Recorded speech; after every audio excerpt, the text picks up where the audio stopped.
Kisah akan diawali dengan dilantiknya Presiden Xi Jinping di Cina menjadi presiden seumur hidup pada bulan Oktober 2019. Tak lama setelah itu, Presiden Xi Jinping itu berangkat ke Amerika untuk menanyakan tarif impor yang diberlakukan secara sepihak oleh pihak Amerika. Jadi intinya saat itu Xi Jinping menanyakan ke Amerika, lo bener ini mau perang ini sama gua?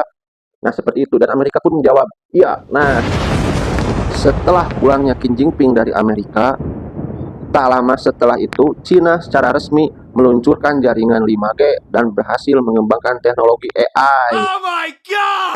Rakyat Cina itu menyambutnya seperti sebuah kemenangan besar ya. Mereka bersukaria.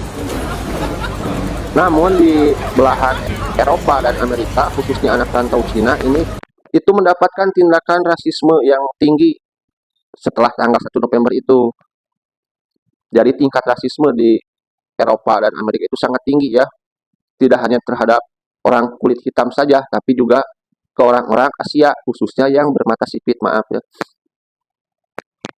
Nah, di kita mah jangan ada ya tindakan rasisme seperti itu, karena negara kita itu negara persatuan. Bagaimanapun bentuknya, bagaimanapun warnanya, kita tetap manusia yang diciptakan, bukan menciptakan. Ya, lanjut lagi. Setelah Amerika dan Uni Eropa sadar mereka itu sudah tertinggal di pasar global itu oleh Cina, lalu mereka itu termenung begini ya, melihat keadaan dan tindakan yang dilakukan atau kebijakan yang dilakukan oleh Amerika pada saat itu memblacklist perusahaan raksasa milik Cina itu dalam bidang teknologi yaitu ini, oh my God, serta membatasi sosial media yang kepemilikannya itu milik Tiongkok atau Cina. Nah, dan Indonesia pun sama ya, melakukan hal serupa. What? Aneh kan? Atau memang ada alasan kuat atau alasan keamanan mungkin. Akhir 2019 itu muncullah COVID-19 di kota Wuhan, di Tiongkok. Kita pindah lagi sekenya bulan Januari 2020 ya, sudah memasuki 2020 ke Uni Eropa lagi.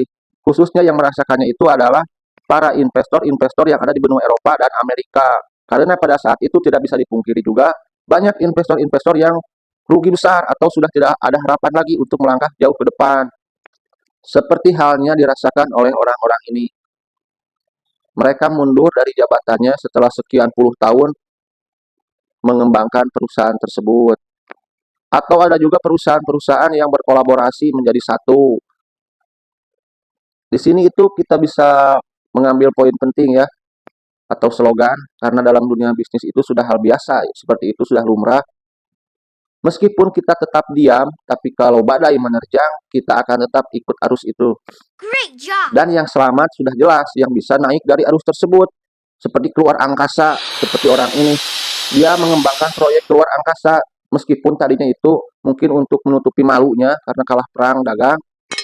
Namun masyarakat langsung tertuju pada proyek tersebut sehingga dia popularitasnya itu bahkan sahamnya itu langsung naik dan menjadi orang satu di dunia. Pihak Uni Eropa sepertinya itu sudah terpukul keras ya, sudah tertampar dari sana dari sini, apalagi dari perang dagang ya dari pihak Amerika. Makanya mereka mengikhlaskan Inggris untuk keluar dari kelompoknya atau dari Uni Eropa. Meskipun di Inggris itu banyak drama sekali pada saat itu, karena tidak bisa dipungkiri dalam suatu pemerintahan pasti ada parlemen. Nah, di sini parlemennya itu pasti ada yang koalisi ya atau mendukung argumen tersebut, dan pasti ada juga oposisi yang menentang. Saya membahas Inggris ini karena saya sudah membahasnya dari part 1, part 2 sampai sekarang part 3. Sudah bosan rasanya membahas Inggris untuk keluar dari Uni Eropa karena memang perjalanan juga ribet. Makanya saya juga membahasnya atau merangkumnya itu lumayan panjang gitu. Dan kekacauan perang dagang ini itu selesai pada tanggal 30 Januari 2020 dengan secara resminya Inggris akhirnya keluar dari Uni Eropa atau Brexit. Sebelumnya besoknya itu ada pengumuman dari WHO pandemi global atau COVID-19. Dengan ini, karena Amerika tugasnya ya untuk menolong ibu sudah selesai, maka dia balik ke kampung halamannya. Dan dari sini Amerika kembali ke setelan awal sebelum Perang Dunia II, yaitu mengisolasikan diri pada pihak Uni Eropa dan Tiongkok.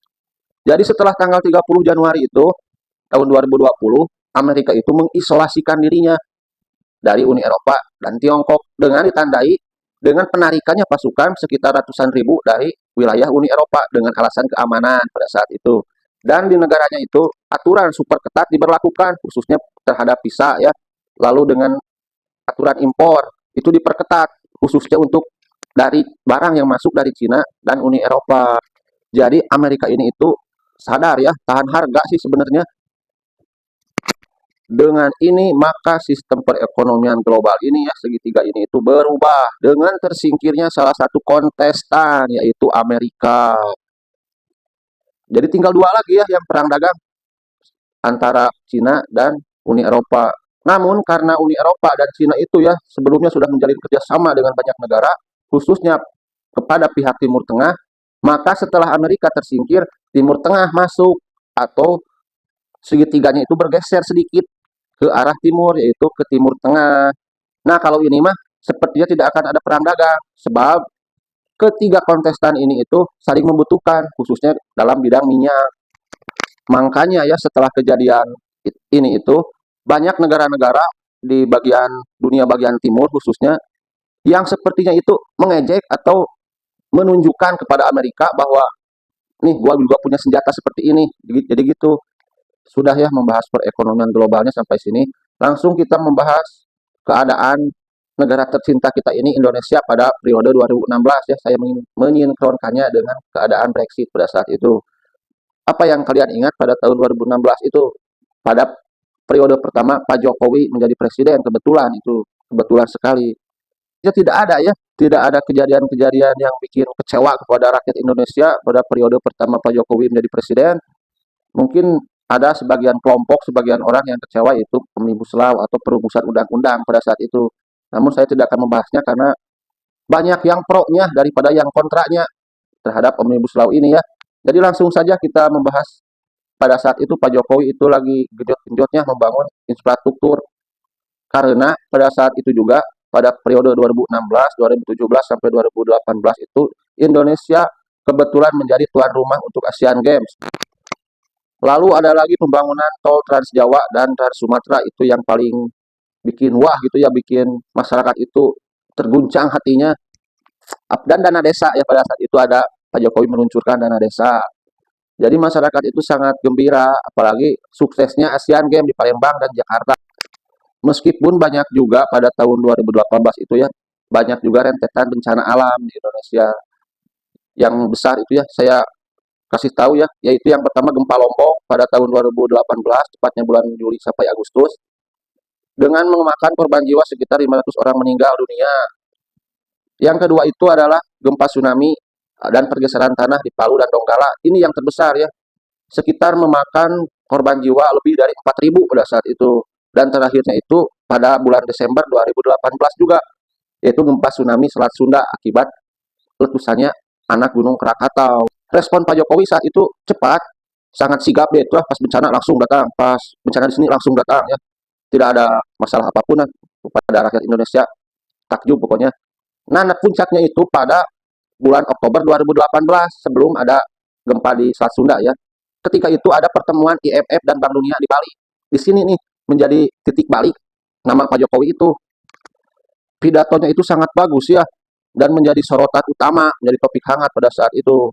Dan juga ada tepuk tangan juga ya dari seluruh negara anggota dan bahkan dari perwakilan IMF dan Bank Dunia itu sendiri. Kita pun ya masyarakat tercengang begitu ya Pak Jokowi berpidato seperti itu. Jadi kesannya itu kepada rakyat seolah-olah presiden kita itu seperti melihat pidatonya Kim Jong Un ya, presiden Korea Utara. Dan akhirnya acara itu pun berjalan sukses, mulus dengan ditandai pada akhirnya itu adalah donasi untuk Indonesia dalam bentuk solidaritas karena sebelumnya itu ada rentetan bencana alam.